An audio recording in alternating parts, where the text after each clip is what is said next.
chose due. Je commence aujourd'hui par vous parler de Circus Mirandus, le roman dont j'avais un peu... je vous avais mis la petite puce à l'oreille, en fait, lors de la dernière capsule, que c'était peut-être un roman qui valait le détour. Et finalement, après la lecture, ben ça se confirme. Par contre, je vous avise que malgré l'épaisseur, parce que c'est quand même un livre qui a un certain nombre de pages, ce n'est pas un roman qui s'adresse à un public adolescent, jeune adulte, pas du tout en fait. Je vous dirais que les lecteurs vont s'y retrouver beaucoup plus facilement à 10, 11 ans, 12 ans, 13 ans, dans ces eaux-là. C'est l'âge d'ailleurs, là, une dizaine d'années du jeune personnage Mika Tuttle. Donc je vais commencer par vous dresser un peu le portrait de l'histoire.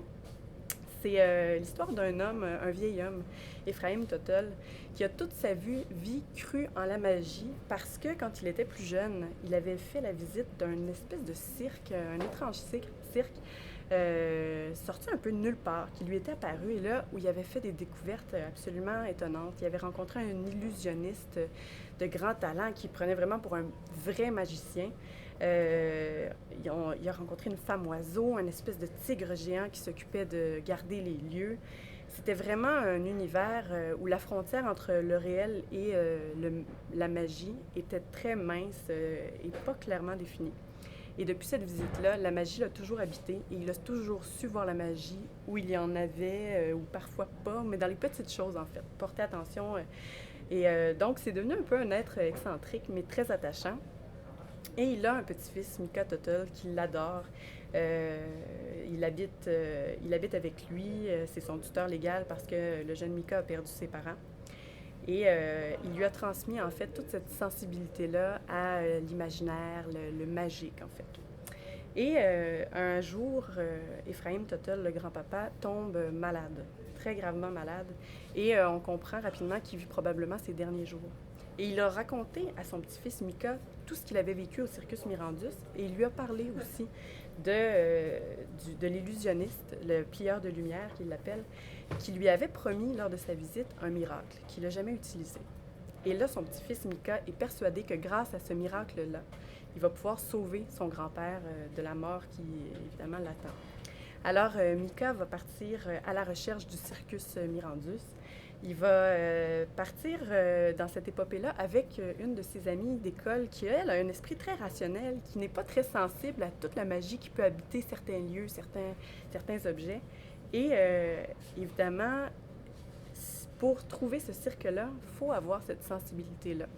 Parce que dans l'histoire, le cirque n'apparaît qu'à ceux qui croient en la magie. Et là, finalement, il va trouver le cirque, il va rencontrer l'illusionniste, le plieur de lumière, mais les choses ne se passeront pas tout à fait comme prévu. Alors, dans le roman, écoutez, c'est vraiment un roman qui est écrit, la narration est à hauteur d'enfant. C'est le jeune garçon de 10 ans qui en assure la narration. Donc, quand je vous dis, là, pour adhérer vraiment au récit, au personnage, les jeunes de 10, 11, 12 ans vont vraiment se sentir interpellés. Et tout l'univers imaginaire est vraiment foisonnant. La femme oiseau, les descriptions qui en sont faites, c'est vraiment très, très chouette. Donc, finalement, ça s'est avéré être un bon roman que je vous recommande dans vos bibliothèques, assurément. Je poursuis en vous parlant d'un roman qui vise une clientèle un peu plus âgée. Un roman là, qui vraiment, pour moi, a été une découverte, un des meilleurs romans en fait, que j'ai lu cette année pour la jeunesse, les jeunes adultes. C'est l'histoire, en fait, le roman s'intitule Bluebird, c'est publié chez Didier Jeunesse et l'auteur est Tristan Coegel. Ce roman-là, grosso modo, c'est l'histoire d'un homme qui s'appelle Curtis. Et en fait, Curtis, bon, ça se passe aux États-Unis, le sud des États-Unis, la Louisiane, tout ça, où évidemment l'esclavage fait rage, il y a la ségrégation aussi. Et Curtis est un homme noir qui a vécu toute sa vie l'esclavage, justement l'esclavagisme, et qui va décider à un moment donné qu'il en a assez. Alors, il va partir avec sa guitare, son amour pour le blues, et il va devenir songster.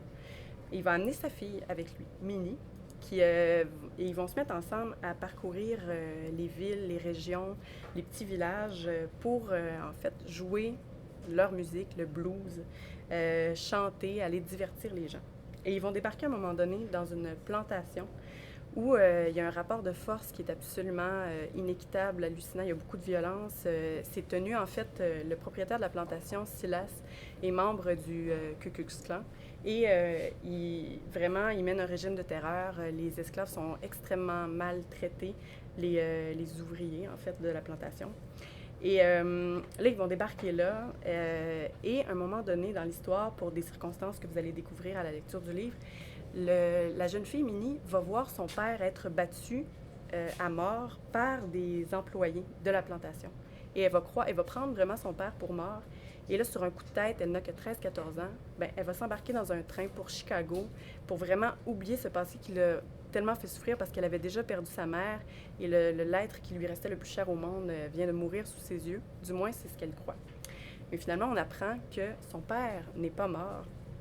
Et non seulement il est toujours vivant, mais les ouvriers qui l'ont supposément battu sont en fait des ouvriers qui sont de très bonnes personnes et qui seraient prêts même à donner leur vie pour sauver les esclaves de cette plantation-là. Et là, ça va changer la donne complètement. Celui qui tient la plantation, Silas, il va lui arriver quelque chose dans le récit.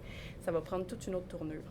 Donc, il y a toute cette partie du roman qui se passe vraiment dans le sud des États-Unis, la Louisiane, les plantations de coton et tout ça. Et il y a une partie du roman aussi qui se passe à Chicago, où là, la jeune Minnie va finir par percer dans le milieu musical parce que, bon, la musique a toujours fait partie de sa vie, le blues, mais elle a aussi une voix magnifique. Et là, elle va changer de nom pour Bluebird et elle va mener une carrière de chanteuse là. Écoutez, c'est tellement magnifique, la narration est tellement juste, c'est bien écrit. Il y a des moments, en fait, dans le roman qui sont un peu surréalistes, mais ça vient vraiment pas enlever aucune des qualités du livre.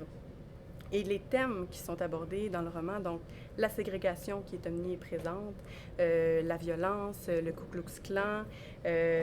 Aussi, il y a un Indien, en fait, un Amérindien qui a un rôle très important dans le livre. Donc, on parle aussi du fait que les Amérindiens étaient eux aussi ségrégés dans des réserves où ils étaient un peu prisonniers.